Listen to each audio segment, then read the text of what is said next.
Bonjour à tous et bienvenue à cette deuxième journée des Jeux.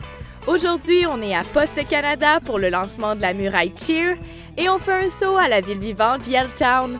Mais avant tout, on jette un coup d'œil à la cérémonie d'ouverture et les faits saillants sportifs de la première journée. La cérémonie d'ouverture a finalement déclaré la tenue officielle des Jeux olympiques d'hiver de 2010. Les festivités ont débuté avec le saut spectaculaire d'un surfeur des neiges à travers les anneaux olympiques. Un vibrant message de bienvenue a été livré par les 4 Premières Nations hôtes. Le volet culturel a pris les enceintes du stade suite au défilé tant attendu des athlètes. L'hymne au nord a été magnifiquement exécuté avec des performances théâtrales, exposant une saisissante toile de fond aux couleurs de la mer, de la neige et des aurores boréales. Une impressionnante brochette d'artistes locaux ont prêté leur voix pour cette grande fête. Nelly Furtado, Bryan Adams, Sarah McLachlan, Ashley McIsaac, Katie Lang et Garou ont brûlé les planches. Le mystère a enfin été résolu quant au porteur du flambeau et l'allumeur du vasque à Vancouver. Beaucoup d'entre vous l'avez deviné, c'est la légende canadienne du hockey Wayne Gretzky qui a mérité tout un honneur. Aujourd'hui, les compétitions sportives de Vancouver 2010 ont enfin débuté. L'Allemand Michael Jurman a remporté le seul événement de la journée, soit les qualifications de saut à ski individuel chez les hommes, qui se sont déroulées au Parc olympique de Whistler. Le favori s'est imposé grâce à un saut de 106 mètres devant l'athlète de la République tchèque Jakub Janda et un second Allemand, Michael Neumayer.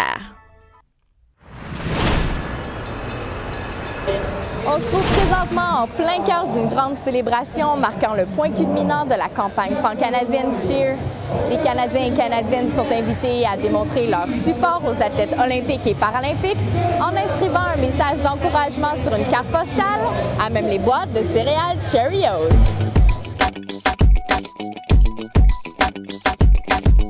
Aujourd'hui, on vous demande quels sont vos mots d'encouragement aux athlètes olympiques et paralympiques canadiens.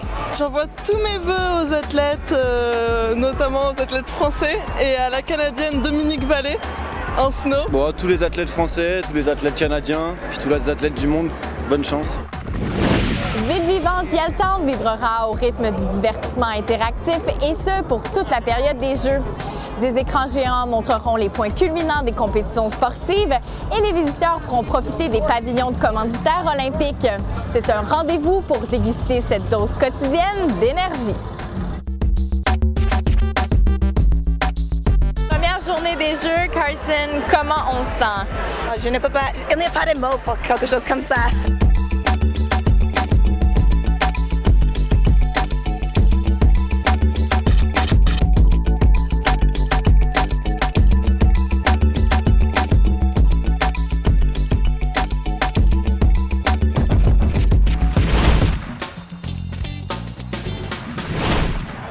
Dans le cadre de la série de concerts au Great Northern Way Campus, Code Live Night Live présente des artistes novateurs de la scène électronique canadienne.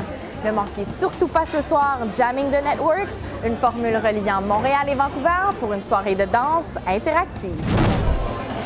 La bête de scène franco-ontarienne qu'est Damien Robitaille ne vous laissera pas indifférent par ses accents musicaux colorés.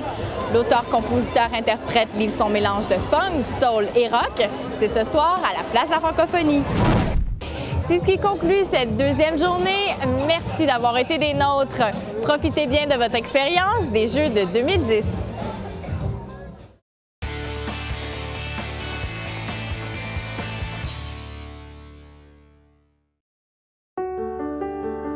It's big. Beautiful. Laid back. Sophisticated. It doesn't get more West Coast than this. Some call it British Columbia, Canada. But we call it home. British Columbia 2010. You gotta be here. Pour réussir vos vacances en Colombie-Britannique, visitez hellobc.com.